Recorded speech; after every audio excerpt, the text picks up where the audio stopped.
Some of my favorite shots that I've ever created have been made using only natural light. And the best thing about natural light is that it's free, so you just have to know how to use it, and in this video I'm going to show you how to get cinematic footage using only natural light. My first and most important tip is to shoot in the morning or late afternoon when the sun is rising or setting. Because the sunlight is coming at an angle, this gives your image more contrast with patches of light and stretched out shadows. This is going to make your image look more dynamic, and it's going to look more visually interesting and less flat. And the closer you film to sunrise or sunset, the softer your light will be. So your highlight roll-off will be nice and smooth.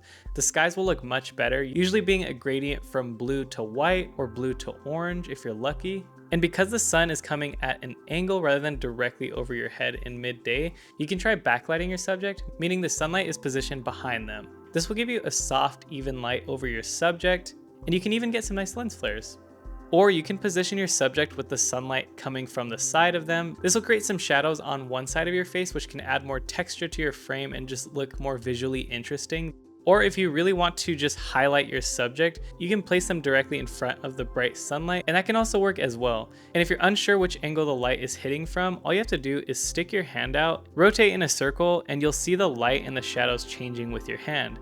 You can also find some soft patches of shade from trees or nearby buildings, and if you place your subject there, you're gonna get a nice soft even light over your subject. So this is actually a trick I use a lot when I'm out filming alone, because it's gonna give me a nice soft diffused light over my skin tones. And as the light starts to come out more in the later hours of morning, it's going to become a little bit more harsh, which it can look a bit more dramatic. And if you have someone helping you out, you can get one of those 5-in-1 reflectors, which you can either use to bounce light to your subject or take off the reflective material and place it in between the light and your subject, which this is going to diffuse the light and give you a softer look over your subject. Or you can use the diffuser without any of the reflective material to get an even softer bounce. But when using the reflector, you will most likely need an extra person helping you out so they can hold the diffuser for you.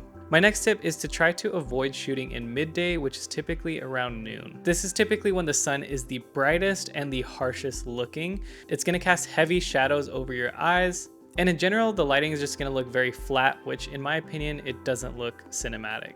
You can look into getting larger diffusers. However, this can be a bit more costly, and you'll definitely need some extra hands to help out, which if you're a solo creator, that can be difficult. Now, sunlight is very bright, so you'll definitely want to pick up a variable ND filter, which if you're unfamiliar with these are basically sunglasses for your lens that allow you to keep your shutter speed 2 times your frame rate and shoot 24 frames per second, which is pretty much the cinematic standard. That's what most films are shot at. And I'd personally recommend getting the Freewell V2 hybrid magnetic CPL/VND filter. Because it's a 2-in-1, the VND will bring down your exposure, and the CPL can give you deeper colors in your sky and also cut some reflections out. I'll link the filter as well as all of my other gear in my description, which those are my affiliate links, so that's just a great way to support my channel. My last tip is to protect your highlights, or more simply, don't overexpose your footage. The highlights, which are the brightest part of your image, are usually going to be your sky or your skin tones if your subject has a lighter complexion. Most digital camera sensors can be pretty forgiving when it comes to underexposing your image, so you can always boost your shadows up a bit, but once your highlight detail is gone, it can be nearly impossible to recover. So when in doubt, underexpose a little bit, and then you can always just boost your shadows back up in post-production.